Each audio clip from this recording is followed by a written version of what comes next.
Hello everyone and welcome to my channel. Today I'm going to be doing a different kind of video. More of a tutorial on how I approach models, because I've painted a lot of models from a lot of different armies, from big to small, and I've seen occasionally that in my comments, that I don't get many comments, but some of the few that I do get are people who are saying that they are, well, some words say they're afraid to take on these things, or they're challenging, or they don't know where to begin, or it may be too difficult for them to really figure out how to approach these models. And so, like, when I look at the models, I already know what I have to do. And so I find it strange that people have this legitimate problem. So I'm just going to go over, essentially, my thought process when I go on a model. From a basic foot soldier, to one of the demon primarchs, to any other really weird random thing that GW creates. And so we're going to start from the beginning. So first up is planning. So essentially what we have to do is first we have to figure out our color scheme. Now I've always done the easy way of trying to copy the box art as a way to push myself to try out different things. But if you have your own sort of art style or colors, what essentially you want to do is you want to get your basic ideas of the different colors out, purchase a good amount of them, and have a test piece and just go for it and try doing a bunch of weird things.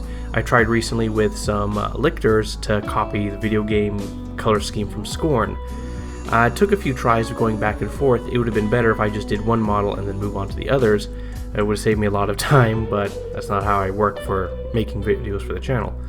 And so first we want to nail down what your idea is. So sometimes for my Nurgle army, I go online and I look at the codex art, or I just open my own codex. Sometimes it's just too lazy to grab it. And so essentially finding some artistic pictures of like the artwork, not the actual models. Like, don't look at the box art, look at the models, or the artwork of the lore and stuff. So like I look at the Beasts of Nurgle images for my Beasts of Nurgle to get an idea of what they would look like. Or when I did my Plague Bears a long time ago, I would look up the images of them in the lore of what they would look like, and I would use that as a good inspiration of the basic colors. And so for a good way to get inspiration is just open up the codexes, look at the art, and find something you like. Or you can just copy the box art, which is simple. But the artwork in the lore has a lot more flavor and color, and it is a good way to start. Alright, now that we have gotten our idea of how we want to paint them, let's actually get down to the first important thing, assembly. Now, I always assemble the models up to the point that'll get in the way of painting. However, there is a matter of experience being able to tell where it is worth it to not assemble and when it is worth it to assemble.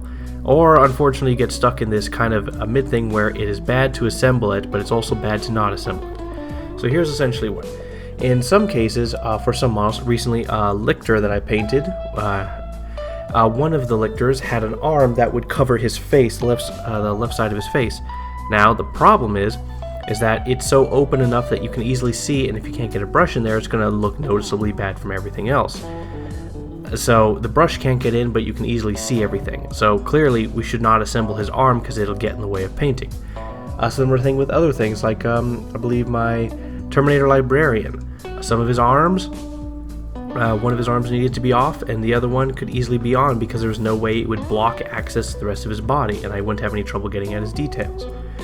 You basically want to look at the models, even if like there's a squad, some members may not have a problem, some members will. Basically whatever can make it difficult for the brush to get somewhere easy, you shouldn't assemble it. Now however, there is the inverse. Some models, they're basically like T-posing or some variation where you can easily access every part of their body, and so fully assemble all the way.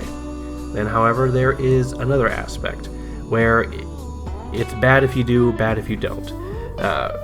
Also, side note, some heads for some models you're going to have to assemble anyway because you can't really effectively fit them in. This is the other thing. Some models, it may be worse to assemble them, but if you don't assemble them and you paint them up and you try to put them together, you'll scuff up the paint job because you kind of have to force them together or jam them together, or they might scrape around a bit and it'll ruin the paint job that you work so hard to do. So in some cases, this is a matter of experience. You're going to have to find out some things that it's bad to assemble it, but if you don't assemble it, painting it and then trying to put it together after the fact will be worse. So you have to know when to make that call. So sometimes it's just not good. Although I did in one case with my what's it called?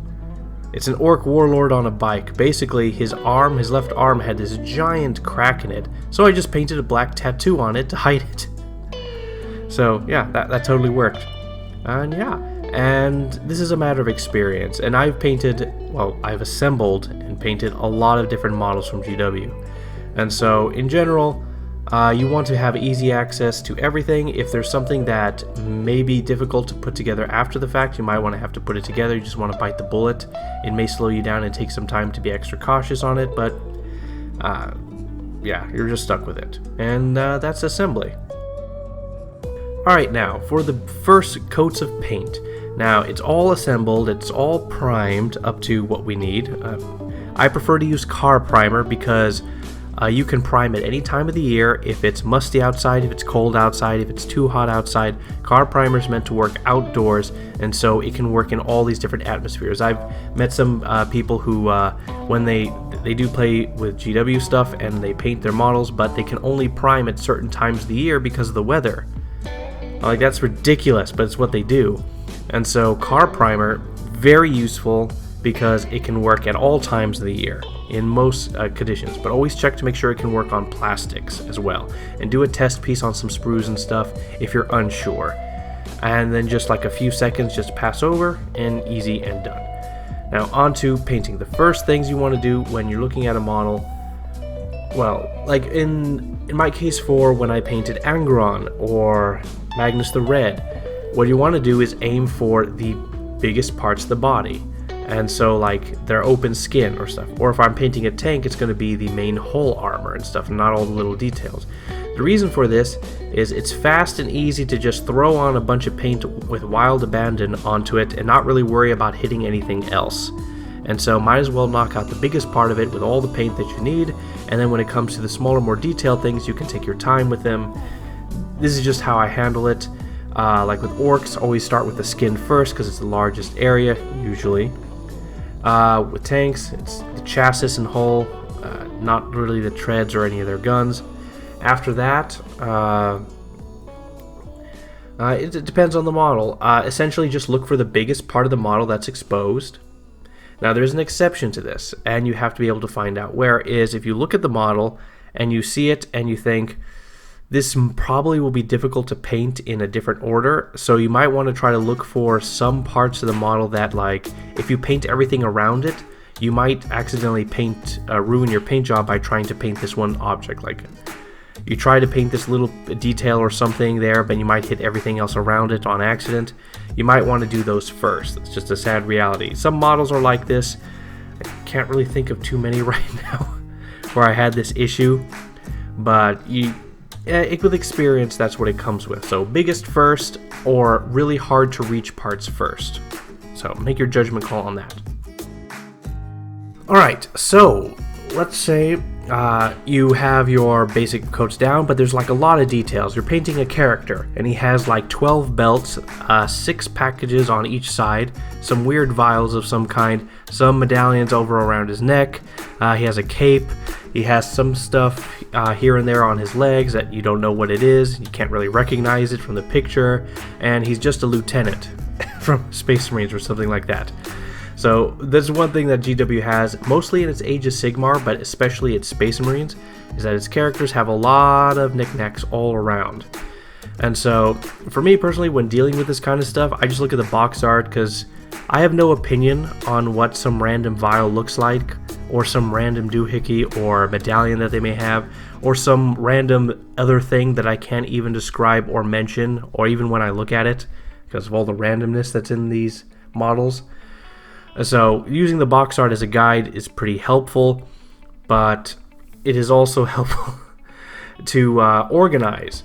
So one thing I like to do actually is, after I've got like the main things out of the way, like I look at the models, like, okay, clearly do this, I essentially open up a word pad and stuff, and I just start knocking out, like, I just write down what I need to do. So like currently right now I'm painting a Nurgle model, And so I knock it out, like I'll paint the Nurglings on it, and I have the different kind of colors I want to go with, red, green, blue, and then I write the order of which I want to paint these, and then the next step, base coat its chair, and then the skin, and then how I want to paint it. I basically write down the basic ideas, because constantly forgetting what you're going to do overall takes a lot of time to remember things if you're like that. So once you got the major things out of the way, you just write down, okay, I'm going to do this part next, this is the order, and these are the basic. You don't write out the names of the colors, but you write the idea of the colors, like I want this red, green, blue kind of stuff. And then when you finally get to that step, you then go into the more details of which colors to pick out. And so writing these things down, typing them on a word pad, and then you can just erase or delete after you've done it, really helps speed up or really organizes the work, especially for some of these models because they're just ridiculous. Now, for getting into actually painting the models and stuff, so the last overall general thing is I divide my model into two parts, non-metals and metals. The reason for this is varnishes and stuff, so I can't really find a good varnish that can really maintain the look and purity of the metals. So how I paint is, I paint all the non-metallics first to the best of my ability, depending on the model. Sometimes I have to go back and forth. And then once I do that, I apply sealing varnish to protect it, although I don't really know how effective really the varnishes are. I mean, if like it's getting touched by sandpaper and stuff, it's not going to work. But like light touching and stuff for tabletop and stuff, yeah, little bumps here and there will protect the paint. But mostly varnishes are probably best used to help manage like shining, brightness, the overall appearance. I use AK Ultra Matte Varnish in order to get rid of all the shine from things, to make things very matte, and to help control that.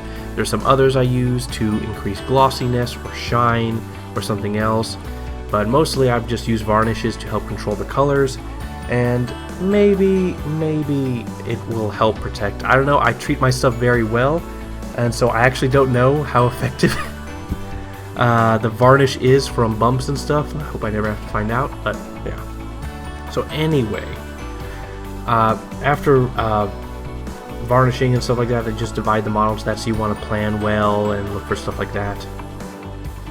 Alright, now when it comes to actually painting, the most basic way to do it is 3 colors. There's a dark base, a medium, and then a highlight. If you have colors that are very similar to each other that you can basically just go straight out of the pot, it's easy to do, like with a leather belt or something like that, or like a piece of cloth or something. So basically you apply your base coat, you cover pretty much most of it in the mid coat, and then you apply it on the lines and the raised areas and stuff here and there in order to pick out the details and stuff. And that's the most simple, basic idea. 3 different paints that are similar to each other. Now, well, let's go into something a bit more complicated, like something like, you know what, leather belts, because they're just actually tiny at that size. So what we would have is a mid color, a dark wash, and then a highlight color.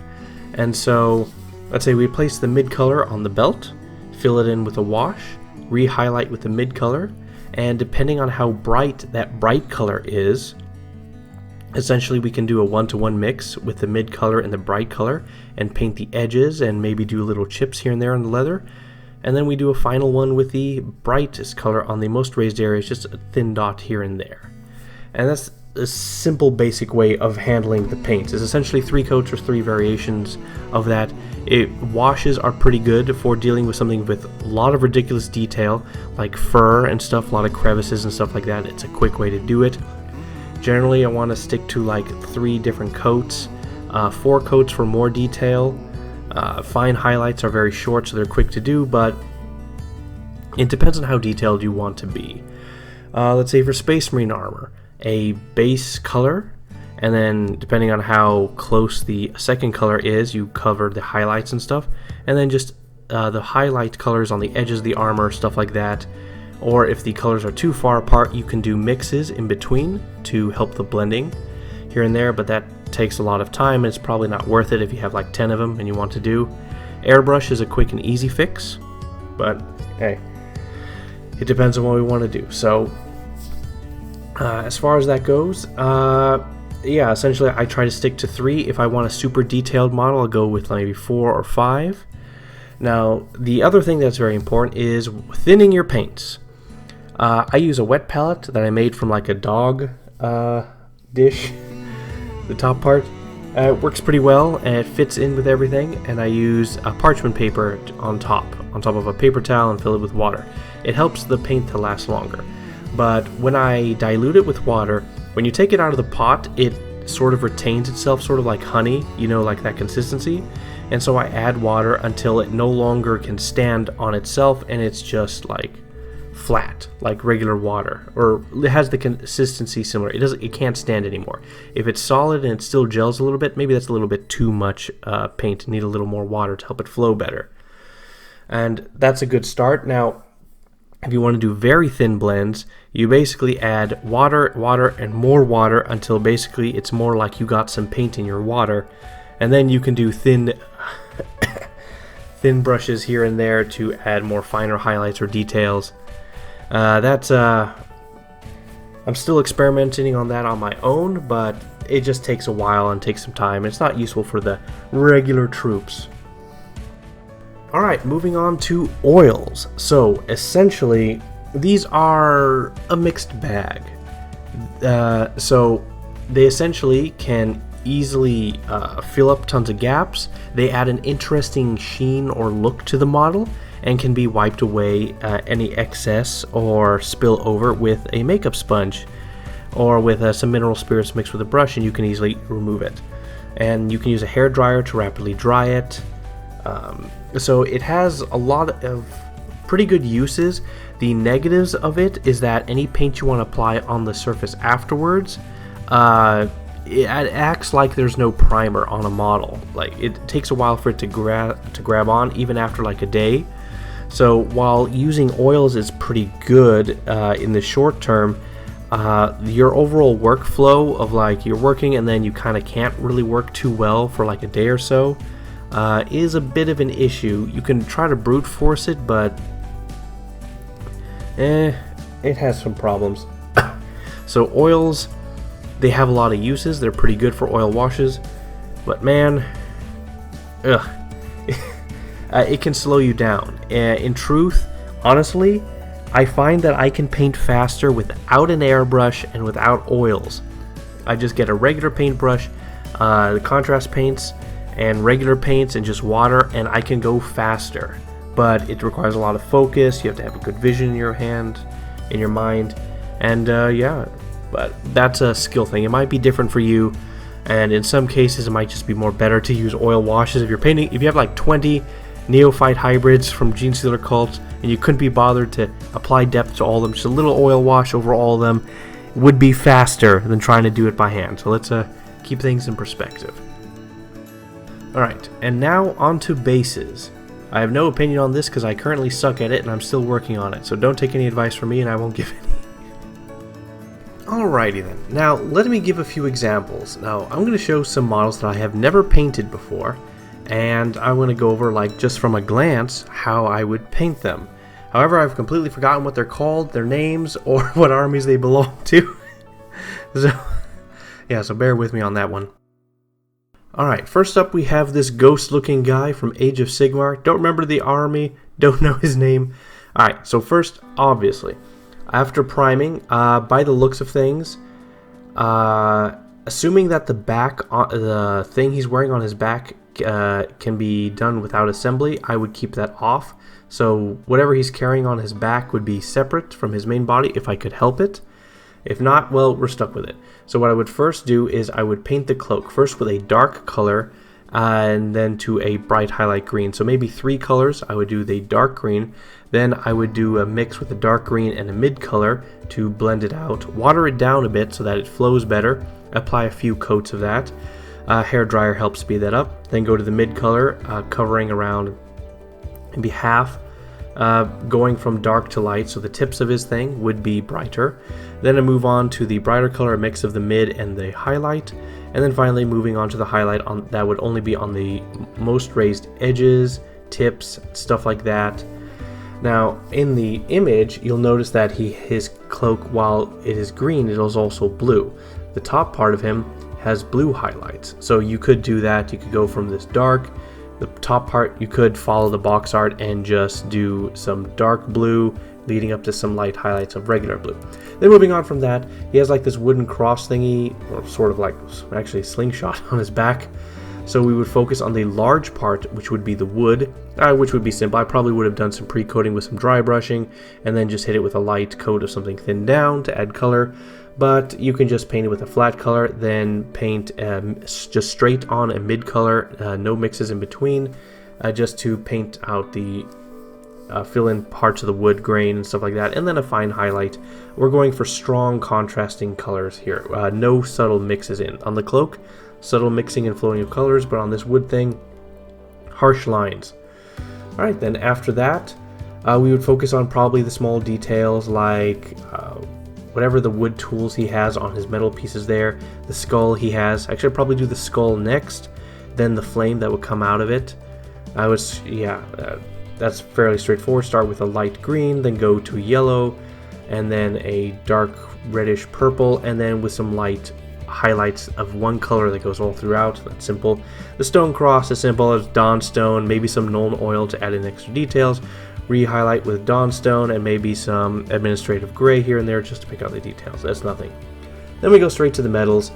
We start off with a very dark metal all throughout, then we'll apply some Nuln Oil to add some flavor, some depth into there, maybe some other, like, not exactly straight rust color, but maybe some yellows, or what was it, Gilliman flesh on some parts to add some redness here and there, like patchwork on the metal, then re-highlight with the same metal color, and then highlight with a very fine metal.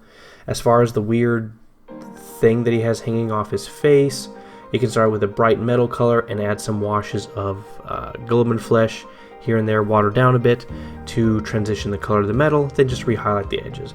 That's just the basics of how it would be, whatever he has on his back and stuff. Yeah, that's basically how I would handle this model, just entirely based off of his appearance.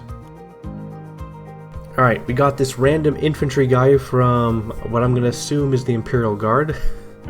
Alright, so basically, looking at him, he can probably be fully assembled. His head is on, his arms are on because they're not blocking his body. Also notice he has a cybernetic left arm. His tassels on the back might get in the way, but it's still open enough that you can pretty much handle it. So the first thing I would do after priming, fully assemble him. I would essentially focus on the big part. So his gray cloak, start with a dark color, cover 99% of it or 95% of it with a mid color, then do some mixes between that and a highlight, and then do fine highlight, which is just the fine lines on his folds and creases. If you make any mistakes, you can go back with a dark color and reapply it into the deepest, darkest recesses. Simple, easy, done. Moving on to the armor, it honestly could be 1 to 2 colors. A base color of something dark, and then you mix it with the highlight color in various degrees and just highlight it up. So actually it can be 3. A mid color, a highlight color you blend to, and then do a final highlight, so that's 3 coats. And then you take maybe like a light wash of something, or maybe some Adrax Earthshade, and just apply it directly into the recesses. Easy, done. Next we focus on his belts or stuff like that, so the belt across his chest and his gun holster, the leather. Dark color, add some Adrax Earthshade to knock out all the details, re-highlight all the edges and stuff, and then you can do a final highlight with something brighter. I use XV88, Mornfang Brown XV88, and Adrax Earthshade is pretty simple go-to. This one clearly has some more flesh color in it, probably Pallid Witch flesh mixed in to do the final highlights, but yeah, that's whatever. Alright, moving on from that, then we would do the final, the fine details of his cufflinks. I don't know what they're called. The edges of his uniform on his arms are pink, and he has the tassels, that extra cloak. We would go to there. Start with a dark layer of a purplish color if we want to mix that. Then a mid coat. Now, because this is super small, let's not forget this is very small. It's probably the size of my thumb, or probably the size of 2 of your thumbs put together. I am big. Essentially, we would go with harsh contrast lines. We wouldn't want to do too smooth here because you wouldn't be able to notice it. So when something is very small, you do less smoothing, more harsh lines of contrasting colors so that they stick out more to the eye. because they're so small. So we're going to start with a dark layer of purple, then we're just going to go straight to a mid coat, and then just straight highlight, just like that. That's pretty much it. On the big tassels on the back, if there's more space, you could do a little bit of blending in between, but it's nothing. Alright, then after that, we're going to go to, we can go to his skin. His skin can be however you want to do it. We start with a dark layer, so because his face is so small, harsh lines are pretty useful. A dark color, a mid color, and then a final highlight. His eyes are always difficult to do. Basically, I find that for dealing with eyes, first put in a little wash of some dark paint there, like a Nuln Oil or something, or an Adrax Earthshade, depending on how dark the skin is. Nuln Oil for very dark. And basically the wash will flood in the very small, fine detail of eyes. And I take, was it Ulthuan Grey Air, the Air version, because it's a very good color, very strong, it can cover things, and the Air version is very smooth to flow. And I just load a very fine tip of it on a brush with very little paint, and I just do tap, tap, tap to create the eyeball, the white eye. And I do use a, whatchamacallit, a pen to do the irises and stuff. Micro pen, that's it. Because that's the most accurate. But if you have a good brush and stuff, you can do it yourself there. Alright, moving on from that, that's just the metals. That's pretty much it. Just 3 coats. The sword is a dark metal, a mid color, and then a fine highlight. The glowing part, that's extra super detail. But it's basically like 3 colors blended in together, a dark, a medium, and a bright highlight. And the gold is 3 colors. It is a gold, it is a darker gold in the corners and recesses, and then it's a fine highlight, easy. And the same with the rest. That's pretty much the basics of how I would do this. And the finer details, you can just make them up as you go along. And last but not least, Grot Spume from the Magakin of Nurgle. I only know his name and stuff because that's my army. I do not have this model yet. I haven't gotten around to it. But he exists. I pulled him up specifically because he sort of breaks my regular rule of going for the largest first. So instead we're going to go for his skin first. Now if you look closely, his skin is underneath the armor and also wrapped around. So if he was fully encased in armor, sure, go for the armor. But because of the way the skin is and it's underneath and surrounding things, it's best to start with the skin first. So dark color, a then light medium color, and then a fine highlight color, sort of mixed 50-50 with the medium color and the light color, and with thin down enough paint, just doing highlights.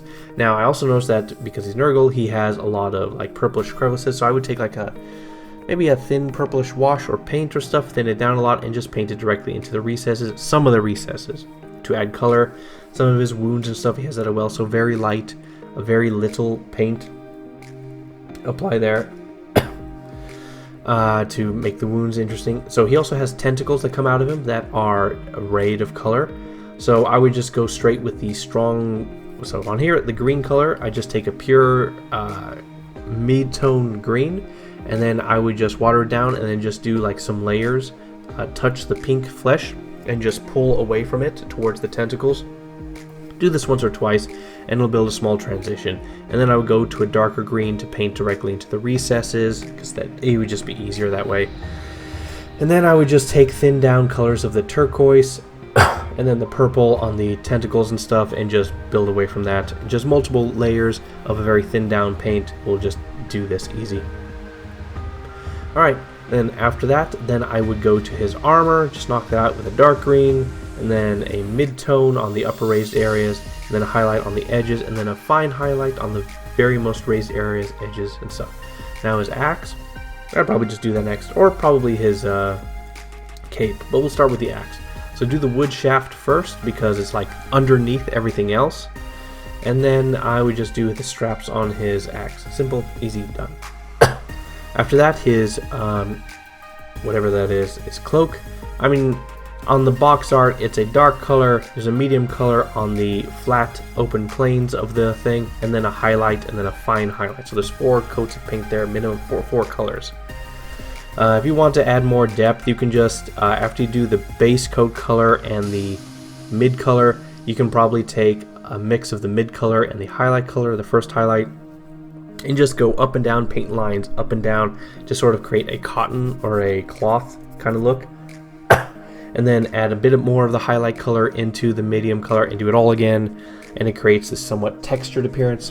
And then just do the fine highlights on the edges and stuff. Easy. He has heads in the back.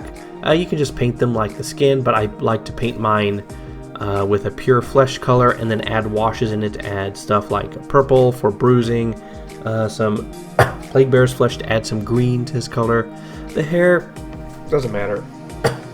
A gray, a black, or brown, whatever, and then like another color on top to highlight. It's nothing.